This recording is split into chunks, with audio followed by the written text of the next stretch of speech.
Hey. So, it's really been hitting me recently that TikTok is not going to be the main way that I can share my pottery journey and all of that jazz with the public and with the online space. TikTok is so fun and cool. I love it.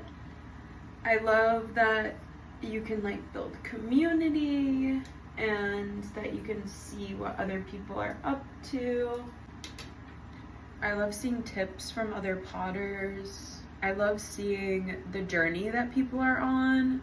I love following somebody when they first start out and seeing all of their growth, learning new tricks, just kind of seeing how other people do stuff.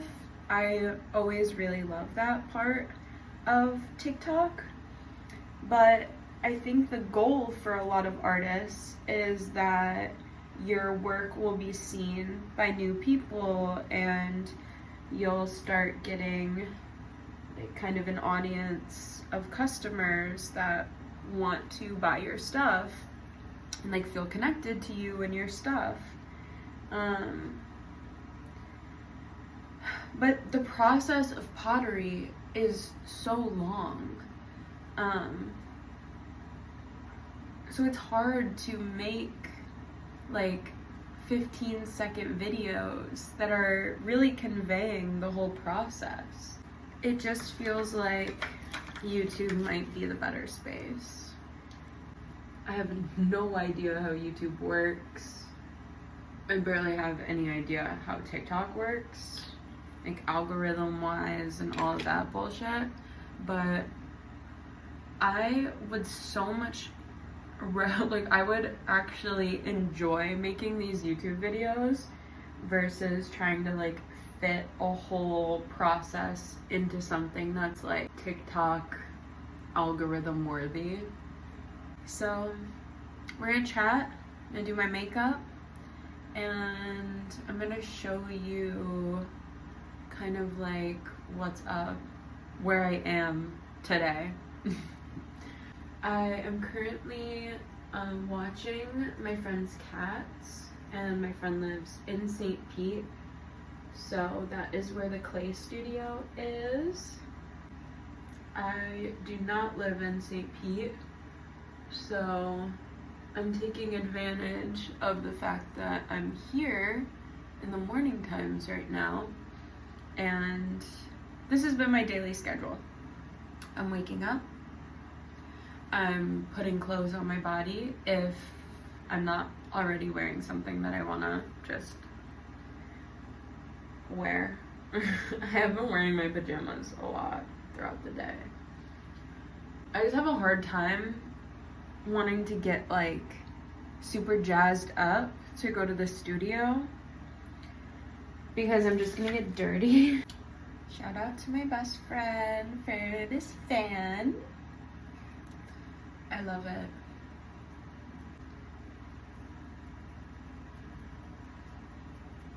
Oh, so I have been in St. Pete for the morning time, and then I have been going to the studio and spending a couple hours there, and then going back home and doing all my home tasks.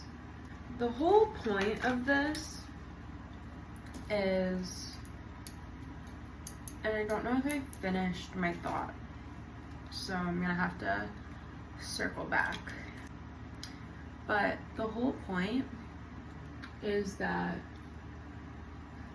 the process of pottery doesn't like fit nicely packaged into these little videos as well as I would like it to.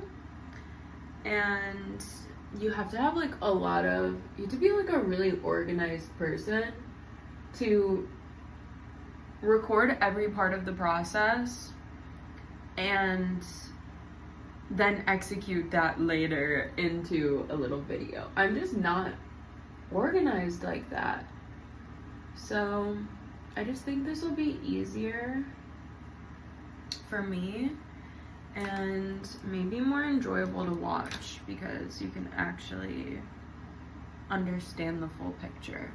Or maybe nobody will watch it. And honestly, that is even the thing about TikTok is it's like you don't know whose page it is coming across. And I don't know how YouTube works either, so like maybe that's the same thing. But I'm like less likely to just see a video that not a lot of people have seen, you know? Unless you're like specifically searching for that thing. So that's what I'm kind of hoping is just if someone stumbles across this, this is what they're looking for.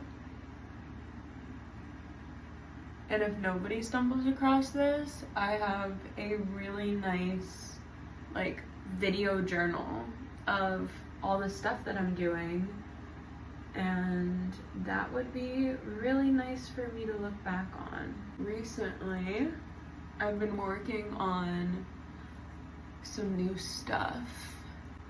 The last round of things that I made, I like pedal to the metal filled a full kiln of stuff, which is a lot of stuff. Especially because I had been kind of focused on making some tinier things since I was doing markets, and sometimes people just want like a little grab and go, and so I just had like a lot of stuff that I made really fast. And then once it was all done, I was like doing the markets, and gosh, the markets in Florida this summer were absolutely brutal. Everyone around me at the last market that I did, not one person sold.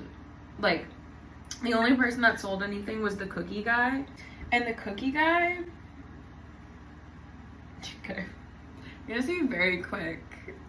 You're gonna see very quick. I like have no idea what I was talking about. I'm gonna play with these cats, hang out for a little bit, and then we'll go to the studio. For the St. Pete store, the Visit St. Pete, they all have shells, but, and you can see the reflection, they're so reflective.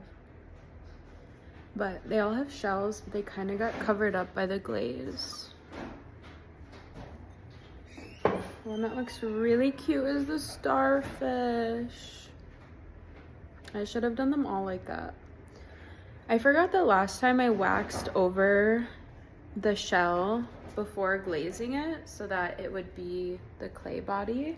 So I'll do that next time. You can kind of still see some of the shells. I think it's kind of fun. I just would do it differently next time. And then I made these little plates that are shells. It would be like a really cute soap dish or a little jewelry dish. Gonna drop these off today. Bless you!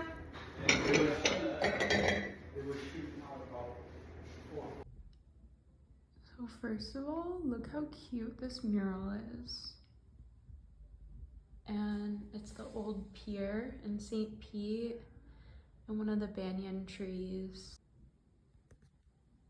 Okay, so we're actually gonna drop those bowls off and those plates tomorrow. But I wanted to look at the mugs that I've been working on and see if this new tip I learned is helping. So I've been having a lot of problems with hairline cracks along the handle where it's like connecting to the piece. So somebody told me the tip that it didn't work. It did not work. It did not work. It didn't work. You put wax around the edge and it's supposed to help so that cracking doesn't happen. Nope, didn't work at all. Oh, it worked on the top of this one. not the bottom. You see that?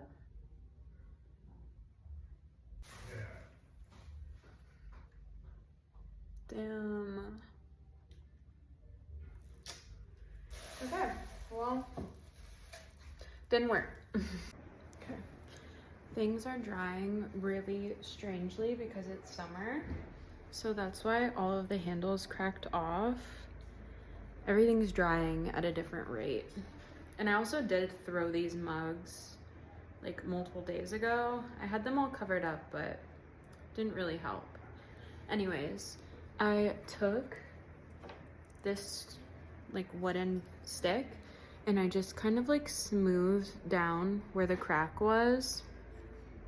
The original tip was to put the handle on the mug and then to put wax resist around the connection point,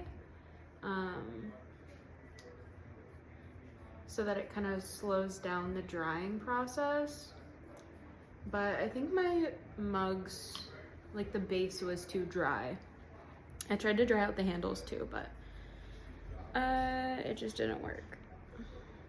So trying to smooth down these points,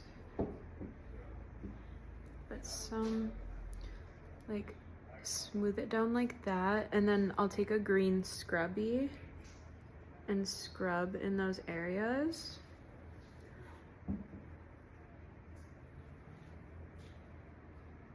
Yeah, like that's pretty good. So I'm just gonna wait.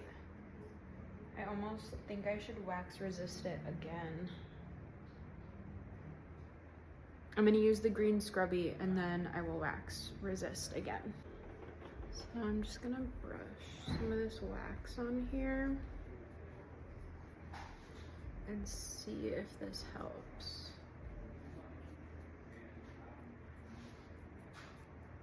Please let it help.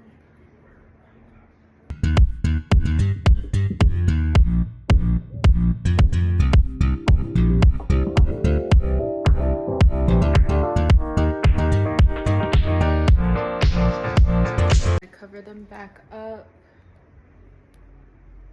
so that they keep slowly drying.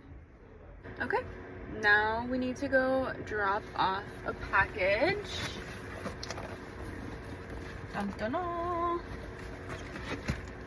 One of my best friends ordered some plates for her house, so let's go drop those off. My uncle ordered some vases for his house, and I wanted to do them in dark clay, but I thought it only had white clay available, so they're like dark clay. So I bring it to the studio tomorrow. I'm gonna buy more clay today, but